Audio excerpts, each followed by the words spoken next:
বিপজ্জনক কিডনি পাথর। প্রথমেই বলতে হয় শিশুর কিডনি পাথরি রোগের কথা।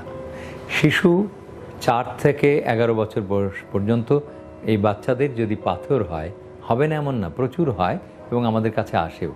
তখন মা বাবা এবং ডাক্তার উভয়েই ভাবনায় বা দুর্ভাবনায় পড়ে যান। কারণ হচ্ছে আমরা যত সহজে বলি যে ইউআরএস করব, এই ছোটদের ইউআরএস করা বা সেই মাপের ইউআরএস যন্ত্র পাওয়া, ইউরেটারোস্কোপি পাওয়া অনেক দুষ্কর। আমাদের কাছে এই advance centre of kidney and ইউরোলজিতে আমাদের কাছে আছে 4.5 ফ্রেন্ডস। সুতরাং আমরা এটা ব্যবস্থা নিতে পারি। আবার পিসিএনএল করা বয়স্কদের জন্য যতটা সহজ, শিশুদের জন্য ততটা সহজ নাও হতে পারে। সুপার মিনি বা আলট্রা মিনি পার্ক পিসিএনএল দরকার হয়। যেখানে আছে এই যন্ত্রটি, যেখানে আছে এবং যদি ডাক্তার এবং অ্যানেস্থেসিওলজিস্ট, তাহলে এই পাথর তেমন সমস্যা নয়।